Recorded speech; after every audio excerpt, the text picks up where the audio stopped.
सभी मित्रों का स्वागत है। विज्ञान भैरव तंत्र पार्ट 5। और आज हम हैं चैप्टर नंबर 72 में। असुरक्षा में जीना ही बुद्धत्व का मार्ग है। और पेज नंबर है 136।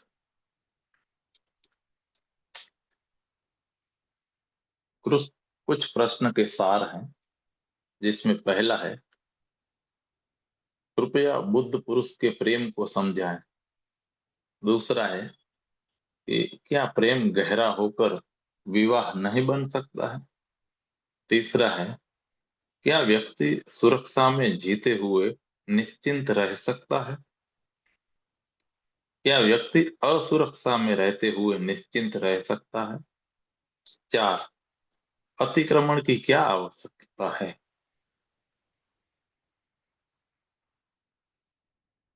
तो पहला प्रश्न है कि भगवान, आपने कहा कि प्रेम केवल मृत्यु के साथ ही संभव है। फिर क्या आप कृपया बुद्ध पुरुष के प्रेम के विषय में कुछ समझाएंगे। भगवान कहते हैं कि अज्ञानी व्यक्ति के लिए तो प्रेम सदा घृणा का ही अंग होता है, सदा घृणा के साथ ही आता है। अज्ञानी मन के लिए तो प्रेम और घृणा एक ही सिक्के के दो पहलू हैं। अज्ञानी मन के लिए प्रेम कभी शुद्ध नहीं होता है, और यही प्रेम का विषाद है, क्योंकि वह घृणा जो है वह विष बन जाती है। तुम किसी से प्रेम करते हो और उसी से घृणा भी करते हो, लेकिन हो सकता है तुम घृणा और प्रेम दोनों एक साथ न कर रहे हो, तो तुम्हें कभी इसका पता नहीं चलता है। जब तुम किसी से प्रेम करते हो तो तुम घृणा वाले हिस्से को भूल जाते हो। वह नीचे चला जाता है, अचेतन में चला जाता है, और वहां प्रतीक्षा करता है। फिर जब तुम्हारा प्रेम थक जाता है तो वह अचेतन में गिर जाता है, और घृणा वाला हिस्सा ऊपर आ जाता है। फिर तुम उसी व्यक्ति से घृणा करने लगते हो। जब तुम घृणा करते हो तो तुम्हें पता भी नहीं होता है कि तुम प्रेम भी करते हो। अब प्रेम गहरे अचेतन में चला गया है। यह चलता रहता है, बिल्कुल दिन और रात की तरह। यह एक वर्तुल में चला जाता है, और यही विषाद बन जाता है। लेकिन एक बुद्ध, एक जागतिक व्यक्ति के लिए द्वि या द्वैत मिट जाते हैं। सब तरफ न केवल प्रेम के ही संबंध में, बल्कि पूरा जीवन एक अद्वैत बन जाता है। फिर कोई दूरी नहीं रहती, कोई विरोधाभास नहीं होता। वास्तव में बुद्ध के प्रेम को प्रेम कहना ठीक नहीं है, लेकिन हमारे पास और कोई शब्द नहीं है। बुद्ध ने स्वयं कभी प्रेम शब्द का उपयोग नहीं किया। उन्होंने करुणा शब्द का उपयोग किया है, लेकिन वह भी कोई बहुत अच्छा शब्द नहीं है, क्योंकि तुम्हारी करुणा सदा तुम्हारी क्रूरता के साथ संबंधित है। तुम्हारी हिंसा, तुम्हारी अहिंसा सदा तुम्हारी हिंसा के साथ संबंधित है। तुम कुछ भी करो, उसका विपरीत सदा ही साथ रहेगा। तुम विरोधाभासों में जीते हो, इसलिए तनाव, दुख और संताप होते हैं। तुम एक नहीं हो, तुम हमेशा बटे हुए हो। तुम बहुत खंडों खंडों में बटी हुई एक भीड़ हो, और वे सब खंड एक दूसरे का विरोध कर रहे हैं। तुम्हारा होना एक तनाव है, बुद्ध का होना एक गहन विश्राम है। स्मरण रखो, तनाव दो विरोधी ध्रुवों के बीच में होता है, और विश्राम होता है ठीक मध्य में, जहाँ दो विरोधी ध्रुव नहीं रहते हैं। वे एक दूसरे को काट देते हैं, और एक रूपांतरण घटित होता है। तो बुद्ध का प्रेम उससे मूलतः भिन्न होता है, जिसे तुम प्रेम जानते हो। तुम्हारा प्रेम तो एक बेचैनी है, बुद्ध का प्रेम है पूर्ण विश्राम। उसमें मस्तिष्क का कोई भाग नहीं होता है, इसलिए उसका गुणधर्म पूर्णतः बदल जाता है। बुद्ध के प्रेम में ऐसा बहुत कुछ होगा जो साधारण प्रेम में नहीं होता है। पहली बात तो यह है कि वह उष्ण नहीं होगा। उष्णता आती है घृणा से। बुद्ध का प्रेम वासना नहीं है, करुणा होता है। उष्ण नहीं, शीतल होता है। हमारे लिए तो शीतल प्रेम का अर्थ होता है कि इसमें कुछ कमी है। बुद्ध का प्रेम शीतल होता है, उसमें कोई उष्णता नहीं होती। वह सूर्य की तरह नहीं होता, चांद की तरह होता है। वह तुम में उत्तेजना नहीं लाता, वरन एक गहन शीतलता निर्मित करता है। दूसरे बुद्ध का प्रेम वास्तव में दूसरे बुद्ध का प्रेम में कोई संबंध नहीं होता। तुम्हारे प्रेम में एक संबंध होता। बुद्ध का प्रेम तो उनके होने की अवस्था ही है। असल में वह तुम्हें प्रेम नहीं करते, वह प्रेम ही हैं। यह भेद स्पष्ट रूप से समझ लेना चाहिए। यदि तुम किसी व्यक्ति को प्रेम करते हो तो तुम्हारा प्रेम एक कृत्य हो जाता है। तुम कुछ करते हो, कोई निश्चित व्यवहार करते हो, कोई संबंध, कोई सेतु निर्मित करते हो। बुद्ध का प्रेम तो बस उनका होना ही है। बस ऐसे ही वह है। वह तुम्हें प्रेम नहीं कर रहे हैं, वह प्रेम ही है। वह तो बगीचे में खिले फूल की तरह है। तुम उधर से गुजरो और सुगंध तुम तक पहुंच जाती है। ऐसा नहीं है कि फूल विशेष रूप से तुम तक सुगंध पहुंचा रहा है। जब कोई भी नहीं गुजर रहा था तब भी वहां सुगंध थी। और यदि कभी भी कोई नहीं गुजरे तब भी सुगंध रहेगी।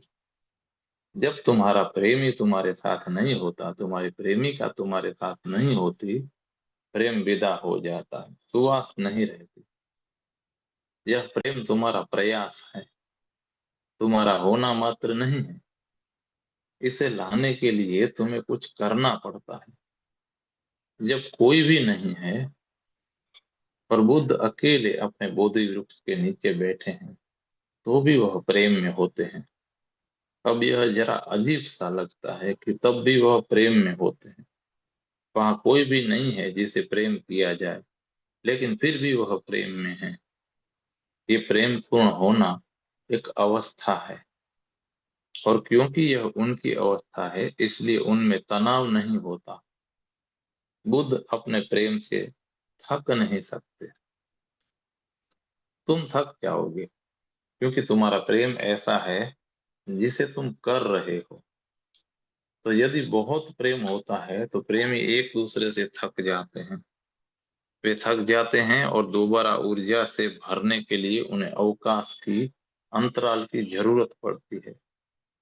यदि तुम 24 घंटे अपने प्रेमी के साथ रहो तो वह ऊब जाएगा, क्योंकि इतना ध्यान देना बहुत अधिक हो जाएगा। कुछ भी चौबीसों घंटे करते रहना अति हो जाती है। बुद्ध कुछ नहीं कर रहे हैं, वह अपने प्रेम से थकते नहीं हैं। यह तो उनका होना ही है। यह तो ऐसे ही है जैसे वह श्वास ले रहा हो। जैसे तुम श्वास लेने से कभी थकते नहीं, अपने होने से कभी थकते नहीं, ऐसे ही वह भी कभी भी अपने प्रेम से थकते नहीं। और तीसरी बात यह है कि तुम्हें पता चलता है कि तुम प्रेम कर रहे हो। बुद्ध को बिल्कुल पता नहीं होता है, क्योंकि पता चलने के लिए विपरीत की आवश्यकता होती है। बुद्ध तो इतने प्रेम से भरे हैं कि उन्हें पता भी नहीं चलेगा। यदि तुम उनसे पूछो तो वह कहेंगे कि मैं तुमसे प्रेम करता हूँ, लेकिन इसका उन्हें पता नहीं होगा। प्रेम इतना चुपचाप उनसे बह रहा है, उनका इतना अंतरंग हिस्सा बन गया है कि उन्हें इसका पता हो ही नहीं सकता। तुम्हें पता चलेगा कि वह प्रेम करते हैं, और यदि तुम खुले तथा ग्रहणशील हो तो तुम्हें अधिक पता चलेगा कि वह तुम्हें और भी प्रेम करते हैं। तो यह तुम्हारी क्षमता पर निर्भर करता है कि तुम कितना ग्रहण कर सकते हो। लेकिन उनकी तरफ से यह कोई भेंट नहीं है। वह तुमसे वह तुम्हें कुछ दे नहीं रहे हैं, ऐसे वे हैं ही। यही उनका होना है। जब भी तुम अपने समग्र अस्तित्व के प्रति जागते हो, प्रबुद्ध होते हो, मुक्त होते हो, तो तुम्हारे जीवन से विरोधाभास मिट जाता। फिर कोई द्वैत नहीं रहता। फिर जीवन एक लयबद्धता बन जाता। कुछ भी किसी भी चीज के विरुद्ध नहीं होता। इस लयबद्धता के कारण एक गहन शांति घटित होती है। कोई अशांति नहीं रहती। अशांति बाहर पैदा नहीं होती, तुम्हारे भीतर ही होती है। विरोधाभास ही अशांति पैदा करता है, जबकि बहाने तुम बाहर खोज लेते हो।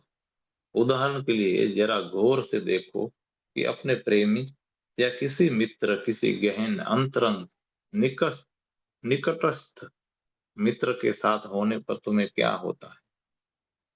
उसके साथ रहो और बस देखो कि तुम्हें क्या हो रहा है। जब तुम मिलते हो, तुम बहुत उत्साहित, आनंदित और नृत्यपूर्ण होते हो। लेकिन कितना नृत्य तुम कर सकते हो और कितने आनंदित तुम हो सकते हो। कुछ ही मिनटों में तुम नीचे उतरने लगते हो, उत्साह चला जाता है। और कुछ घंटों के बाद तुम ऊब जाते हो। तुम कहीं और भाग जाने की सोचते हो। और कुछ दिनों बाद तुम लड़ने लगोगे। जरा गौर से देखो कि क्या हो रहा है। यह सब भीतर से आ रहा है। लेकिन तुम बाहर बहाने खोज लोगे। तुम कहोगे कि यह व्यक्ति अब उतना प्रेमपूर्ण नहीं है जितना कि जब यह आया था तब था। अब यह व्यक्ति मुझे अशांत कर रहा है, मुझे क्रोधित कर रहा है। और तुम हमेशा ही कोई बहाना खोज लोगे कि वह तुम्हें कुछ कर रहा है।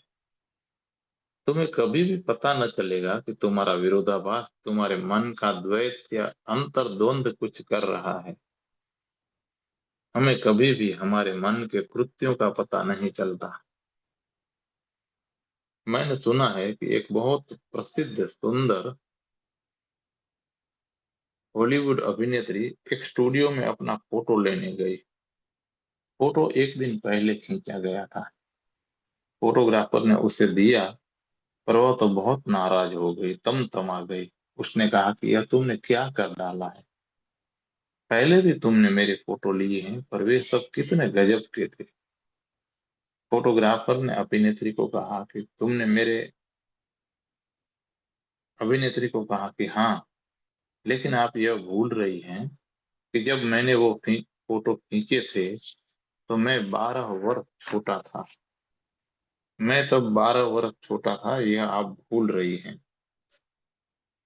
हम भीतर कभी नहीं देखते कि क्या हो रहा है। यदि फोटो तुम्हें ठीक नहीं लग रहा हो तो फोटोग्राफर में कुछ गड़बड़ है। यह नहीं कि 12 वर्ष बीत चुके हैं, अब तुम कितनी बड़ी हो गई हो। यह तो एक आंतरिक प्रक्रिया है। फोटोग्राफर का इससे कुछ भी लेना देना नहीं है। लेकिन फोटोग्राफर बहुत बुद्धिमान रहा होगा। उसने कहा कि आप भूल रही हैं कि मैं तब 12 वर्ष छोटा था। बुद्ध का प्रेम बिल्कुल भिन्न है। लेकिन उसके लिए हमारे पास कोई और शब्द नहीं है। सबसे गहरा शब्द जो हमारे पास है वह प्रेम ही है। लेकिन यदि तुम यह स्मरण रख सको तो उसका गुणधर्म बिल्कुल बदल जाता है। और एक बात गांठ बांध लो और इस पर गहन विचार करो। यदि बुद्ध तुम्हारे प्रेमी हो तो क्या तुम संतुष्ट होगे? तुम संतुष्ट नहीं होगे, क्योंकि तुम्हें लगेगा कि यह प्रेम तो शीतल है, इसमें कोई उत्तेजना नहीं है। तुम्हें लगेगा कि वह तुम्हें ऐसे ही प्रेम करते हैं जैसे वह सबको करते हैं। तुम कोई विशेष नहीं हो। तुम्हें लगेगा कि उनका प्रेम कोई भेंट नहीं है, वह तो ऐसे ही हैं, इसलिए प्रेम कर रहे हैं। तुम्हें उनका प्रेम इतना स्वाभाविक लगेगा कि तुम उससे संतुष्ट नहीं होगे। भीतर विचार करो। जो प्रेम ध्रुवा रहित है उससे तुम कभी भी तृप्त नहीं हो सकते। और उस प्रेम से भी तुम कभी तृप्त नहीं हो सकते जिसमें ध्रुणा है। यही समस्या है। किसी भी तरह तुम अतृप्त ही रहोगे। यदि प्रेम द्रोणा के साथ है तो तुम अतृप्त रहोगे, सदा रुग्ण रहोगे, क्योंकि वह द्रोणा का अंश तुम्हें अशांत करेगा। यदि प्रेम द्रोणा रहित है तो तुम्हें लगेगा कि यह शीतल है, और बुद्ध को यह इतने स्वाभाविक रूप से घटित हो रहा है कि तुम न भी होते तो भी होता। तो यह कोई विशेष रूप से तुम्हारे लिए नहीं है, इसलिए तुम्हारा अहंकार तृप्त नहीं होता है। और मुझे ऐसा लगता है कि यदि तुम्हारे सामने किसी बुद्ध और अबुद्ध में से अपना प्रेमी चुनने का सवाल हो, तो तुम अबुद्ध को चुनोगे, क्योंकि उसकी भाषा तुम समझ सकते हो। अबुद्ध कम से कम तुम्हारे जैसा तो है। तुम लड़ोगे झगड़ोगे, सब अस्त व्यस्त हो जाएगा, सब गड़बड़ हो जाएगा, लेकिन फिर भी तुम अबुद्ध को ही चुनोगे, क्योंकि बुद्ध इतने ऊंचे होंगे कि जब तक तुम भी ऊंचे न उठो, तुम उन्हें नहीं समझ पाओगे कि बुद्ध प्रेम कैसे करते हैं। एक अबुद्ध के साथ, एक अज्ञानी के साथ तुम्हें स्वयं को रूपांतरित करने की जरूरत नहीं होती है। तुम वैसे की वैसे ही बने रह सकते हो। वह प्रेम कोई चुनौती नहीं है। वास्तव में प्रेमियों के साथ बिल्कुल विपरीत ही होता है। जब दो प्रेमी मिलते हैं और प्रेम में पड़ते हैं, तो वे दोनों एक दूसरे को विश्वास दिलाने की कोशिश करते हैं कि वे बहुत महान हैं। जो भी सर्वोत्तम गुण हैं, उन्हें वे बाहर लाते हैं। ऐसा लगता है कि वे शिखर पर हैं, लेकिन इसमें बहुत प्रयास करना पड़ता है। इस शिखर पर तुम टिके नहीं रह सकते। तो जब तुम थोड़े व्यवस्थित होने लगते हो, तो धरती पर वापस लौट आते हो। तो प्रेमी सदा एक दूसरे से असंतुष्ट रहते हैं, क्योंकि उन्होंने सोचा था कि दूसरा तो बस दिव्य है। और जब वे कुछ परिचित होते हैं,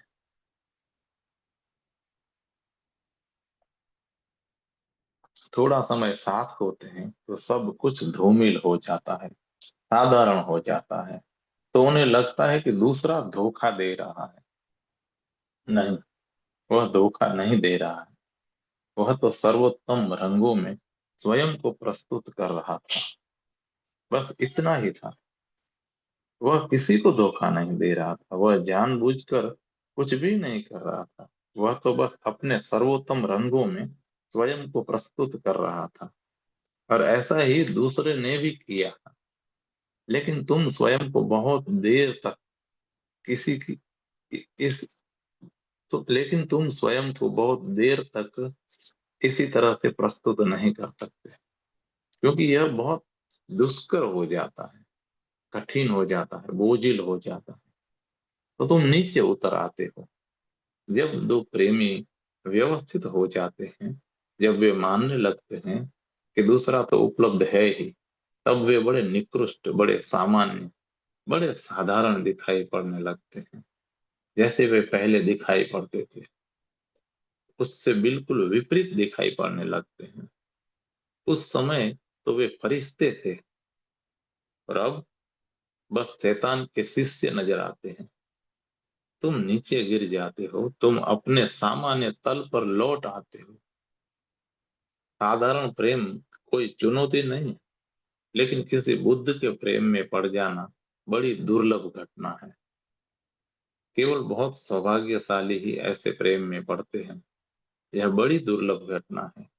ऐसा तो केवल तभी होता है जब तुम जन्मों जन्मों में किसी बुद्ध पुरुष की खोज करते रहे हो। यदि ऐसा हुआ हो, केवल तभी तुम बुद्ध पुरुष के प्रेम में पड़ सकते हो। एक बुद्ध पुरुष के प्रेम में पड़ना स्वयं में ही एक महान उपलब्धि है। लेकिन फिर एक कठिनाई होती है। कठिनाई यह कि बुद्ध पुरुष एक चुनौती है। वह तुम्हारे तल पर तो नहीं उतर सकता है। ऐसा संभव ही नहीं है, यह असंभव है। तुम्हें ही उसके शिखर पर जाना होगा। तुम्हें यात्रा करनी होगी, तुम्हें रूपांतरित होना होगा। तो यदि तुम किसी बुद्ध पुरुष के प्रेम में पड़ जाओ, तो प्रेम एक साधना बन जाता है। प्रेम साधना बन जाता है, महानतम साधना बन जाता है। इसी कारण से जब कोई बुद्ध होते हैं, या कोई जीसस, या कोई लाओत से, तो उनके आसपास बहुत लोग एक ही जन्म में उन शिखरों पर पहुंचते एक ही जन्म में उन शिखरों पर पहुंच जाते हैं जहां वे कई जन्मों में भी न पहुंच पाते थे। लेकिन इसका सारा राज इतना ही है कि वे प्रेम में पड़ सके। यह अकल्पनीय नहीं है, कल्पनीय है। हो सकता है तुम बुद्ध के समय में रहे हो, तुम जरूर कहीं आसपास रहे होगे। बुद्ध शायद तुम्हारे गांव या नगर से गुजरे होंगे, और हो सकता है कि तुमने उन्हें सुना भी ना हो, तुमने उन्हें देखा भी ना हो। क्योंकि किसी बुद्ध को सुनने या किसी बुद्ध को देखने या उसके करीब जाने के लिए भी एक प्रेम चाहिए, तुम्हारी ओर से एक खोज चाहिए। जब कोई बुद्ध पुरुष के प्रेम में पड़ता है तो यह बात अर्थपूर्ण होती है, बहुत अर्थपूर्ण होती है। लेकिन कठिन होता है मार्ग। बहुत सरल है किसी साधारण व्यक्ति के प्रेम में पड़ जाना, उसमें कोई चुनौती नहीं है। लेकिन बुद्ध पुरुष के साथ चुनौती बड़ी होगी, मार्ग कठिन होगा, क्योंकि तुम्हें ऊपर उठना होगा, और ये सब बातें तुम्हें दिक्कत देंगी। उसका प्रेम शीतल होगा, उसका प्रेम तो लगेगा कि सबके लिए है। उसके प्रेम में घृणा नहीं होगी। ऐसा मेरा अनुभव रहा है कि कई लोग मेरे प्रेम में पड़ जाते हैं और फिर वे चाल चलने लगते हैं, साधारण चालें चलते हैं। जाने या अनजाने वे ऐसा करते हैं। एक तरह से यह स्वाभाविक भी है। वे मुझसे अपेक्षाएं करने लगते हैं, साधारण सी अपेक्षाएं, और उनका मन द्वैत की भाषा में सोचता है। उदाहरण के लिए, तुम मुझे प्रेम करते हो, तो यदि तुम मुझे सुखी कर सको तो तुम सुखी अनुभव करोगे। लेकिन तुम मुझे सुखी नहीं कर सकते, मैं तो सुखी ही हूं। इसलिए यदि तुम मेरे प्रेम में पड़ते हो तो तुम बहुत हताशा अनुभव करोगे, बहुत निराश होगे, क्योंकि तुम मुझे सुखी नहीं कर सकते और कुछ करने को बचा नहीं। यदि तुम मुझे सुखी न कर सके तो तुम दुखी हो जाओगे, और फिर तुम मुझे दुखी करने के प्रयास करोगे, क्योंकि कम से कम यदि तुम उतना भी कर सको तो तुम्हें तृप्ति मिलेगी। तुम मुझे दुखी करने का प्रयास करोगे, अनजाने। तुम जागरूक नहीं हो, तुम्हें इसकी खबर नहीं है।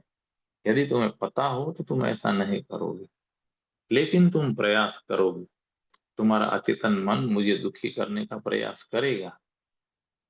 यदि तुम मुझे दुखी कर सको तो तुम्हें पक्का हो जाएगा कि तुम मुझे सुखी भी कर सकते हो। लेकिन यदि तुम मुझे दुखी न कर सको तो तुम बिल्कुल निराश हो जाते हो। फिर तुम्हें लगेगा कि तुम मुझसे संबंधित नहीं हो, क्योंकि संबंध का तुम्हारे लिए यही अर्थ है। साधारण प्रेम तो एक रोग है, क्योंकि द्वंद चलता रहता है, और बुद्ध पुरुष के प्रेम को समझना कठिन है। उसे बौद्धिक रूप से समझने का कोई उपाय नहीं है। तुम्हें प्रेम में पड़ना होगा, और फिर तुम्हें अपने ही मन के प्रति सजग रहना होगा, क्योंकि वह मन उलझने खड़ी करता रहेगा। बुद्ध ज्ञान को उपलब्ध हुए, फिर वह अपने घर लौटे, 12 वर्षों के बाद लौटे। उनकी पत्नी, जिसे उन्होंने बहुत प्रेम किया था, बहुत क्रोधित थी, नाराज थी। इन 12 वर्षों में वह प्रतीक्षा ही करती रही थी कि किसी दिन यह व्यक्ति लौटेगा, और उसके मन में बदले की भावना बड़ी थी, क्योंकि इस व्यक्ति ने उसके साथ अन्याय किया था, वह उचित नहीं था। एक रात अचानक ही वह गायब हो गया था। कम से कम वह कुछ कह तो सकता था, तब बात न्याय संगत हो जाती। लेकिन बिना कुछ कहे उसे और अपने छोटे से बच्चे को लेकिन बिना कुछ कहे उसे और अपने छोटे से बच्चे को छोड़कर वह गायब हो गया था। 12 वर्ष तक उसने प्रतीक्षा की, और फिर बुद्ध आए। वह आग बबूला थी, पागल हो रही थी। बुद्ध का सबसे निकटस्थ शिष्य था आनंद। आनंद सदा छाया की तरह उनका अनुसरण करता था। जब बुद्ध महल में प्रवेश कर रहे थे तो उन्होंने आनंद से कहा कि तू मेरे साथ मत आ। आनंद ने पूछा कि क्यों। क्योंकि उसके पास तो साधारण मन था, वह संबुद्ध नहीं था। वह तो जब बुद्ध मरे तभी संबुद्ध हुआ। उसने पूछा कि क्यों। क्या आप अभी भी पति और पत्नी की भाषा में सोच रहे हैं कि आप पत्नी से मिलने जा रहे हैं? क्या आप अभी भी पति पत्नी की भाषा में सोच रहे हैं? उसे तो धक्का लगा।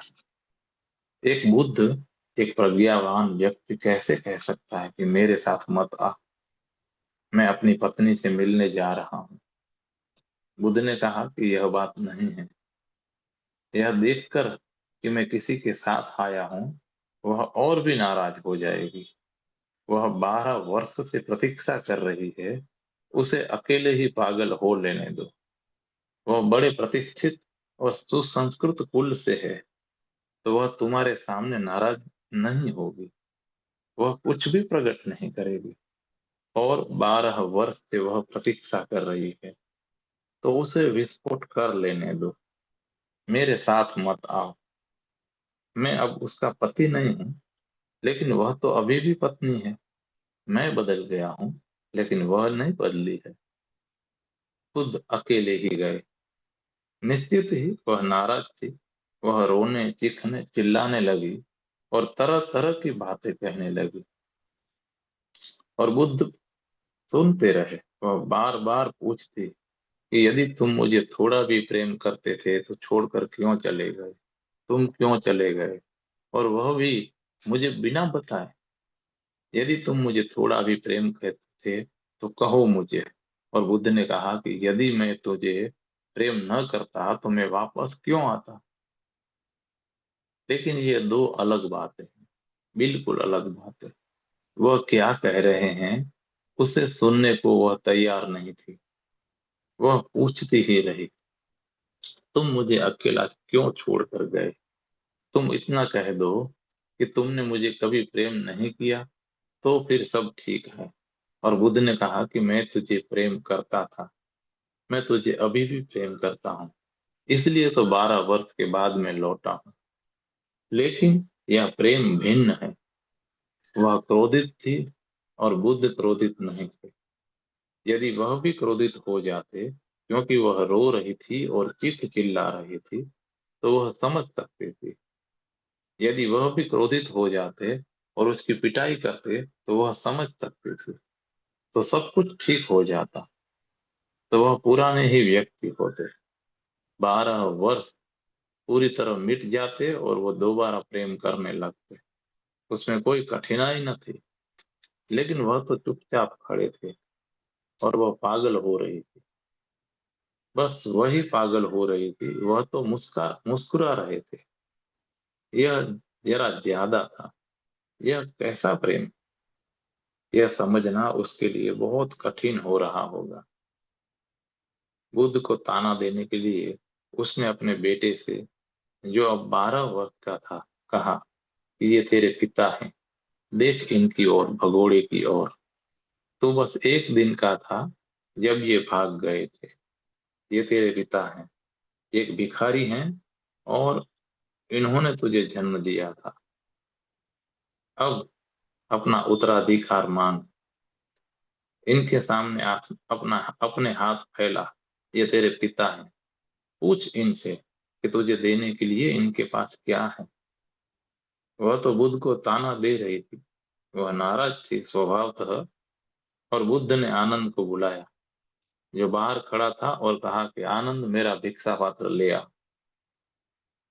जब भिक्षा पात्र बुद्ध को दिया गया तो वह उन्होंने अपने बेटे राहुल को दे दिया और कहा, यही मेरा उत्तराधिकार है।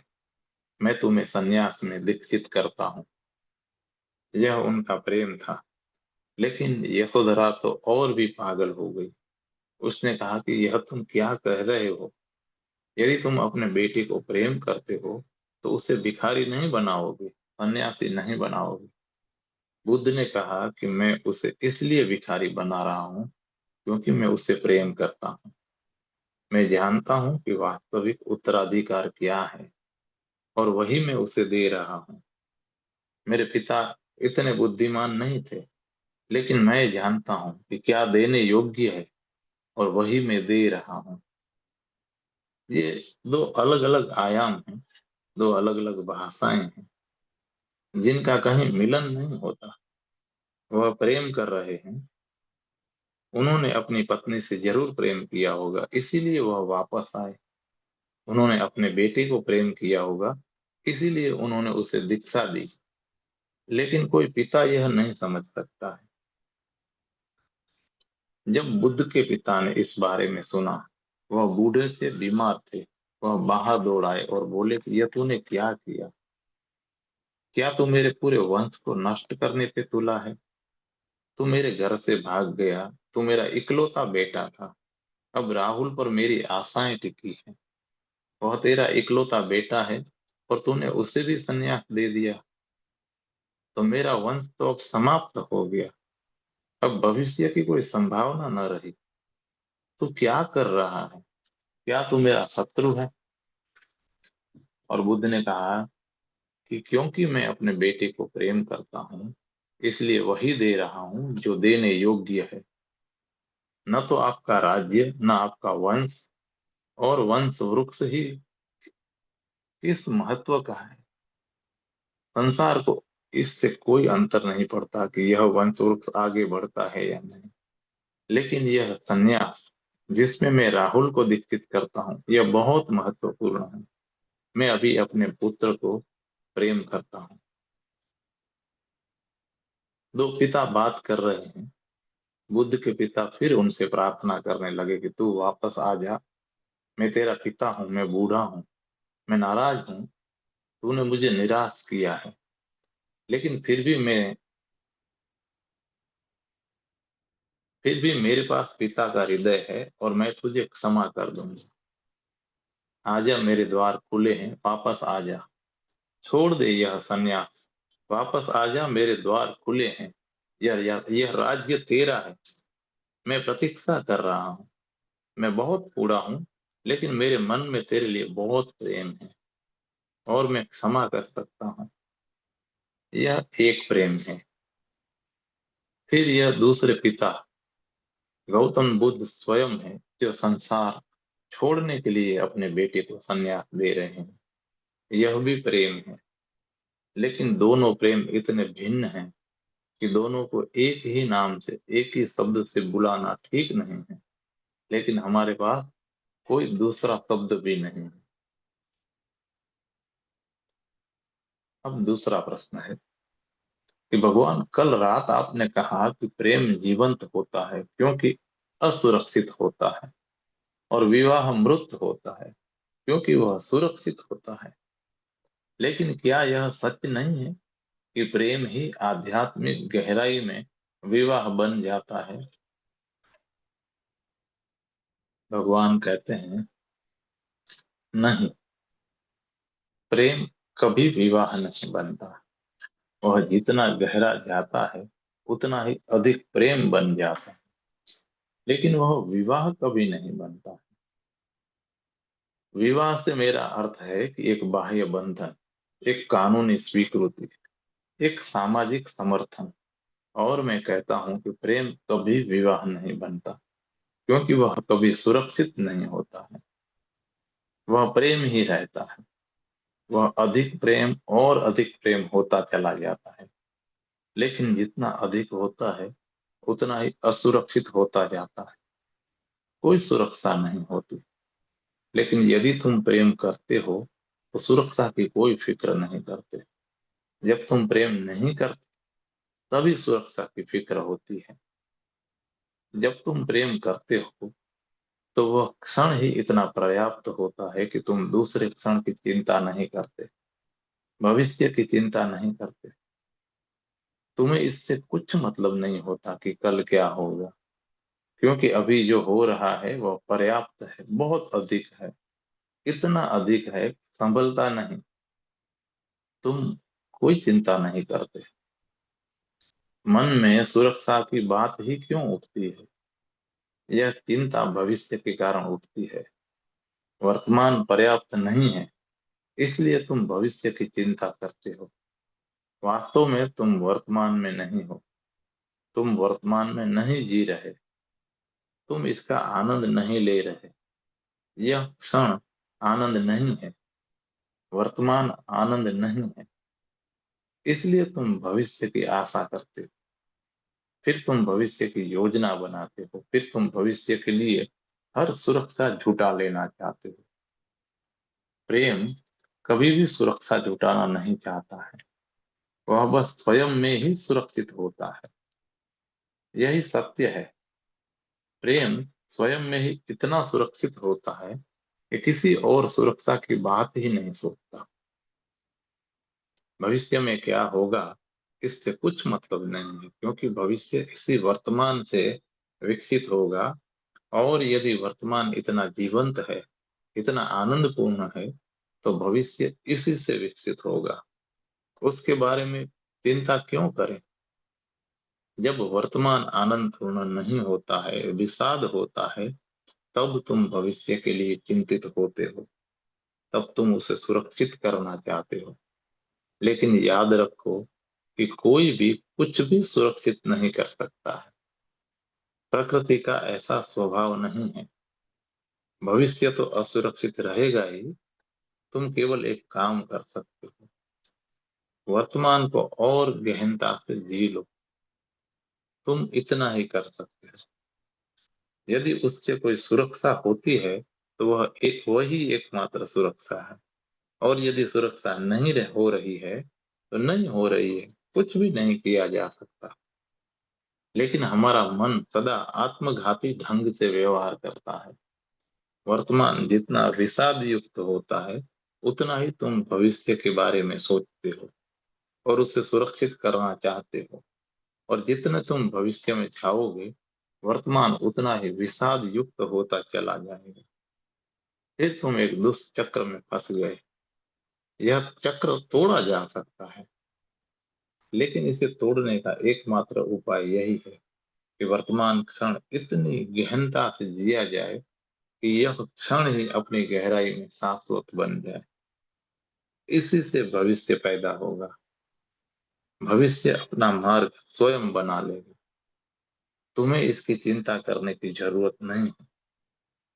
तो मैं कहता हूं कि प्रेम सुरक्षा के बारे में कभी नहीं सोचता है, क्योंकि वह स्वयं में ही इतना सुरक्षित होता है। प्रेम कभी असुरक्षा से भयभीत नहीं होता है। यदि जरा भी प्रेम है, तो वह असुरक्षा से भयभीत नहीं होता। प्रेम असुरक्षित है, लेकिन प्रेम असुरक्षा से भयभीत नहीं होता, बल्कि प्रेम असुरक्षा का आनंद लेता है। क्योंकि असुरक्षा जीवन को रंग देती है, बदलती हुई ऋतुएं और मौसम देती है, धार देती है। यही सौंदर्य है। बदलता हुआ जीवन सुंदर होता है, क्योंकि सदा ही आविष्कृत करने के लिए कुछ शेष रहता है। सदा ही किसी ऐसी चीज से साक्षात्कार होता है जो नई है। वास्तव में दो प्रेमी सतत एक दूसरे में नए नए आविष्कार करते रहते हैं, और गहराइयां असीम है। एक प्रेम से भरा हृदय असीम है और अनंत होता है। तुम उसे कभी समाप्त नहीं कर सकते। उसका कोई अंत नहीं है। वह बढ़ता ही चला जाता है, आगे फैलता चला जाता है। वह आकाश जैसा ही विशाल है। प्रेम असुरक्षा की परवाह नहीं करता। प्रेम उसका आनंद ले सकता है। इससे एक पुलक मिलती है। जो प्रेम नहीं कर सकते, वे ही असुरक्षा से डरते हैं, क्योंकि उनकी जड़ें जीवन में नहीं जमी हुई हैं। जो प्रेम नहीं कर सकते, वे जीवन में सदा सुरक्षित रहते हैं। वे सुरक्षित करने में अपना जीवन व्यर्थ कर देते हैं। और जीवन सुरक्षित कभी होता नहीं, हो ही नहीं सकता। सुरक्षा तो मृत्यु का गुण है। सुरक्षा मृत्यु का गुणधर्म है। जीवन तो असुरक्षित है, और प्रेम इससे नहीं डरता। प्रेम जीवन से, असुरक्षा से नहीं डरता। क्योंकि वह धरती में स्थिर होता है।